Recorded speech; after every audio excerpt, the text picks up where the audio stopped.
शुरू अल्लाह के नाम से जो निहायत मेहरबान और रहम करने वाला है। और जब वो उम्मत को बख्शने पर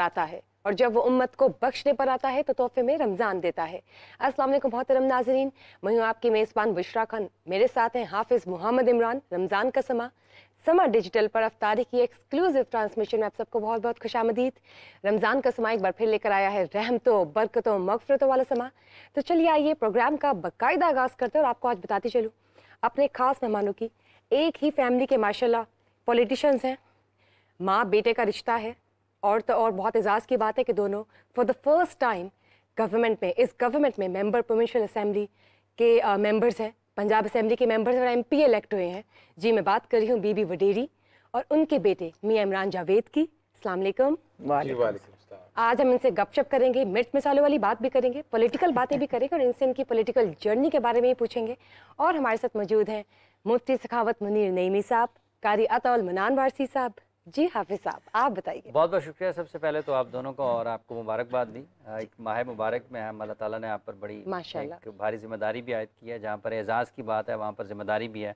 तो आगे चलकर आपसे बात करते हैं कि घर में ही आपके तो एक असम्बली घर में ही है, बिल्कुल बिल्कुल, लोग MP और फिर वालिदा हैं और साहबजादे हैं, इस पर बात करते हैं। तो जैसा कि बुशरा आपने कहा है कि रमज़ान की बरक़ात के हवाले से इसमें तो कोई शक नहीं है कि अगर हम मजमूई तौर पर देखते हैं तो ये एक ऐसा महीना है जिसमें हमें अपनी इस्लाह का मौका अल्लाह ताला फ़राहम फरमाते हैं। अल्लाह ताला इस माह मुबारक के हवाले से हमें नेकियां करने का एक मौका ज़रूर मिलता है, एहसास का, इसार का, कुर्बानी का। अगर हम फ़ायदा उठा सकते हैं या नहीं उठा सकते हैं ये तो हमारे ऊपर है, लेकिन बहरहाल अल्लाह ताला की तरफ से हमें दिन और रात, दिन में भी रात में भी हर वक्त जो है तोहफ़ा है, हमारे लिए तोहफ़ा है। तो हम इसको किस तरीके से इसका हक जो है वो अदा करते हैं या नहीं करते हैं, सबसे बड़ी जिम्मेदारी हमारे ऊपर यही है। प्रोग्राम में आगे इससे पहले कि बढ़ें, कारी अताउल मन्नान वारसी साहब से गुजारिश है कि तिलावत कलाम पाक की शहादत हासिल फरमाएँ और कुरान करीम की तिलावत से हमारे दिलों को मुनव्वर करें। अऊज़ु बिल्लाहि मिनश शैतानिर रजीम,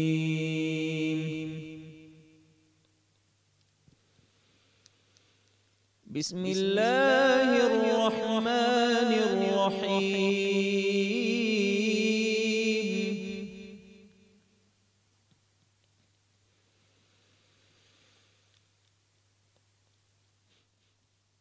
इन्न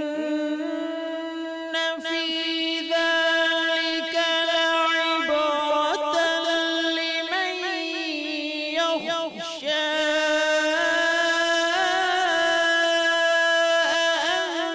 अंतुम अशद्दु ख़ल्क़न अमिस समा।